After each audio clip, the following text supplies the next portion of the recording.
수행의 본보기를 보여주신 큰 스님들의 삶과 가르침 전해드립니다. 지대방 산책 선언일기의 저자이자 서울 상도동 보문사 주지로 계시는 지범 스님 모셨습니다. 스님 안녕하세요. 네, 안녕하십니까. 스님께서 지금 전해주시고 있는 해암 큰 스님에 대한 말씀 그럼 이어서 청하도록 하겠습니다. 네, 그래가지고 이제 그 해암 스님께서 인곡 스님한테 가서 본인의 공부 경계를 이렇게 말씀을 드렸는데 네. 오매일려가 안 된다 하니까 다시 봉암사로 해암 스님을 보낸 거야. 그때 이제 성철 스님이 해암 스님에게 이런 법문을 해요. 공부에는 공부의 정도를 가름하는 노정기, 쉽게 말해서 공부의 길이 있다. 네. 성철 스님이 늘 얘기하는 동정일려, 몽중일려, 오매일려. 네. 그래서 이제 이 경계가 있는데 해암 스님이 그런 경계에 오매일려 경계 못 갔잖아요. 그래서 이제 은사 인곡 스님이 다시 봉암사로 해암 스님을 돌려보냈잖아요. 그러면서 이제 성철 스님께서 법문을 해요. 그때 그 성철 스님의 3단계 공부의 3단계 법문을 굉장히 감명 깊게 해암 스님이 받았다고 그래요. 네. 그러면서 성철 스님이 이런 말씀을 해요. 공부인이 숨어 사는 데는 두 가지 방법이 있다. 사람이 없는 데서 숨는 것은 작게 숨는 것이고 사람이 많은데 쉽게 말해서 대중처소에 숨는 것은 크게 숨는 것이다. 옛날 도인들은 이렇게 병신을 구했지 똘똘한 사람을 구하지 않았다. 이게 무슨 얘기냐면 병신을 구한다는 말은 참으로 마음이 하심이 되고 그 다음에 내가 없어진 이런 사람을 딱 보고 그 사람을 주목하고 그 사람을 키웠지 네. 내가 있고 상이 있는 사람을 키우지 않았다. 네. 하면서 성철 스님께서 그런 멋진 법문을 하는 거야. 그래서 해암 스님이 훗날에 이런 말씀을 하세요. 성철 스님의 법문이 간단했지만은 성철 스님의 법문을 듣고 마음이 아주 편해지고 공부의 노정기, 공부의 길을 확실하게 세우는 계기가 되었다고 그래요. 네. 또 해암 스님께는 성철 스님께서 그렇게 특별한 그 스승이자 그런 존재셨어요. 스승이자 도반. 네. 두 분의 관계는. 네네. 그런데 또 해암 스님을 수행의 표본으로 기억하는 분들도 많으시잖아요. 아주 많죠. 그러니까 이제 봉암사 결사가 끝나고 70년이 지난 뒤에 재작년에 돌아가신 봉암사를 10년 동안 조실로 추대받았지만 본인이 수자로 있으면서 봉암사를 실질적으로 10년간 이끌었던 정명선사는 네. 이렇게 말씀을 해요. 해암 스님에 대해서 수행은 행으로 드러나지 않으면 의미가 없다. 수행이 행으로 드러나지 않으면 의미가 없다. 행이 드러나게 돼 있다는 거예요. 수행을 했을 때는 본인은 아무리 숨을 나게 해도 그 행이 드러나게 돼요. 수행은 자기 스스로 만족하는 것이 아니라 다른 대중이 보아도 수행자야 한다. 무슨 얘기냐면 수행을 잘하고 이를테면 부처나 보살이 되면은 다른 사람이 봐도 그 사람이 부처나 보살로 보여야 한다는 얘기라. 네. 그런 면에서 봤을 때는 해암 스님은 수행자의 표본이었다고 그래요. 그러니까 해암 스님은 이렇게 표현했어. 정명 스님은. 그분은 신심 덩어리였다. 네. 그 신심 자체다. 신심의 하신이다. 신심 하나로 평생을 살았던 분이다. 해암 스님은. 네. 해암 선사의 그런 모습이 대중을 발심케 했다.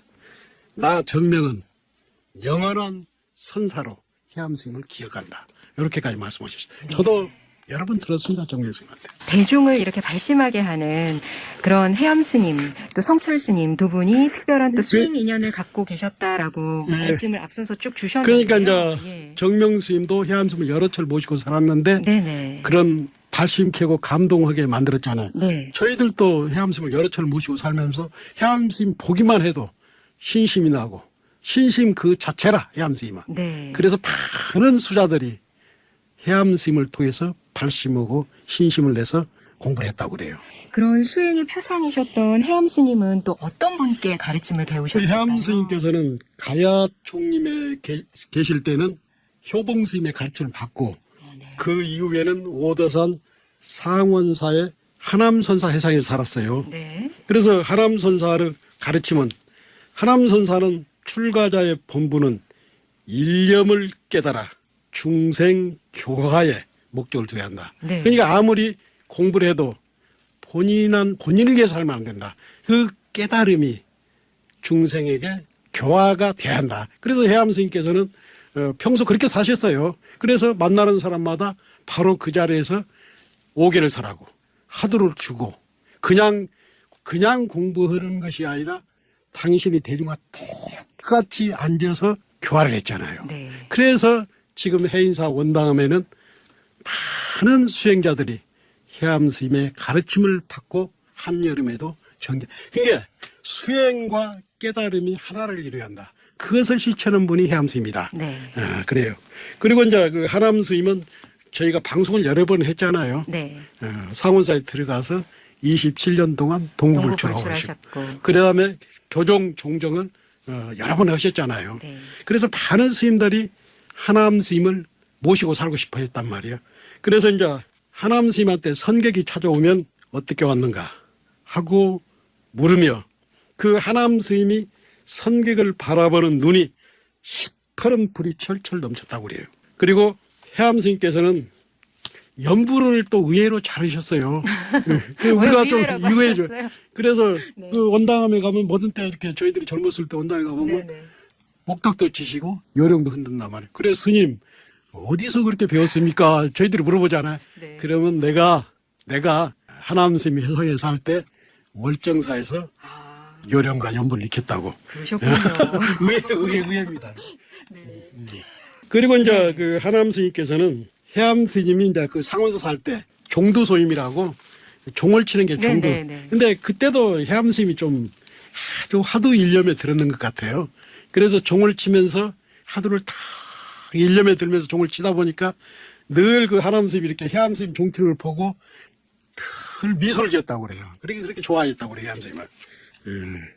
그리고 이제 해암 스님이 그 일종식 이해하셨잖아요. 네. 그 일종식을 이제 책에서도 이렇게 많이 배웠지만은 하남 스님 같은 경우도 오후에는 일체 음식을 안 잡혔다고 그래요. 그리고 정지는 처절하게 먹는 것은 적게. 그것이 그 해암 스님이 초창기에 네. 하남 스님한테 많은 가르침을 받았다고 그래요. 네. 임국 스님께서 전법계를 내려주셨다는 그 부분에 대한 말씀 좀 그 부분 청할까요? 있죠. 네. 그래서 이제 실제로 해암 스님은 사고사, 월정사 옆에 사고의 사에서 깨달음을 얻었는데 전법계가 좀 일찍 나왔어요. 당시가 이제 6.25 때단 말이에요. 6.25 때. 네네. 그래서 이제 해암 스님은 30살 때 해인사 가야 총림에서 인국 선사를 모시고 정진하던 중 유교를 만났단 말이에요. 네. 그런 아중에 인국 선사는 제자의 공부를 인정하고 네. 법포를 그 전에 해암 스님의 법명은 성관이었는데 이것을 법포가 해암이라 해암이 법포가 네. 그러면서 해암 스님이 그때가 출가하고 스님이 된 지가 4년 정도 될 때인데 그때 법거량을 하는 거예요. 해암 스님이. 네. 해암 스님하고 인국 스님하고 네네. 그때가 1951년 초봄이단 말이에요. 스승 인국 스님이 이렇게 물어 어떤 것이 달마대사가 한쪽 신을 둘러매고 간 소식인가 이렇게 물으니까 해암 스님이 한밤중에 해가 서쪽 봉우리에 떠오릅니다. 이렇게 대답을 해요. 그리고 어떤 것이 인국 스님이 이렇게 물어 어떤 것이 유마힐이 침묵한 소식인가. 그러니까 해암 스님이 멋지게 답을 해. 네. 청산은 본래 청산이요. 백운은 본래 백운입니다. 당당히 하는 거예요. 네. 그러니까 인국 스님이 거기서 인정하는 거예요. 너 또한 그러하고 나 또한 그러하다. 마음을 받느냐 인국 스님이 그렇게 얘기해. 네. 그 자리는 그러할 뿐입니다. 이렇게 대답을 해. 그 자리 마음을 받느냐 하니까 그 자리는 그러할 뿐입니다. 그래가지고 이제 인국 스님이 스승은 제자의 선지가 뛰어남을 간파하고 그때 인국 스님이 해암 스님이 내 제자 해암이 선지가 아주 뛰어남을 간파하고 붓을 들어가지고 전법계를 내려버려 해암이라는 법호를 딱 줘요.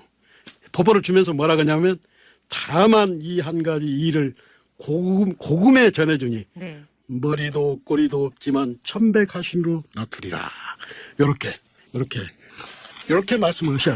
이로써 법이 쉽게 말해서 법이 나무 행준, 그 다음에 용성 스님 있잖아. 용성 진종, 인곡 창수, 해암 성간으로 이어지는 거예요.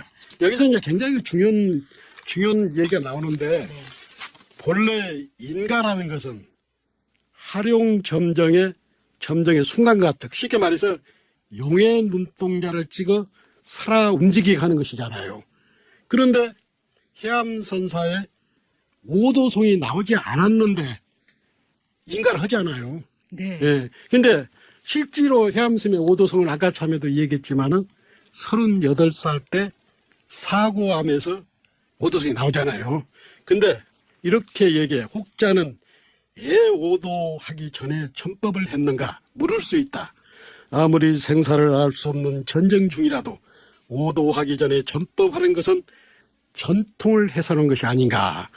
이의를 제기할 수 있다. 그렇지만은 전법 전에 법담을 나누는 문답이 있기는 하나 그 전에 오도성이 나왔으면 그 전에 그러니까 문답 전에 오도성이 나왔으면은 여법한 전법이 되었을 텐데 그렇지 않았단 말이에요.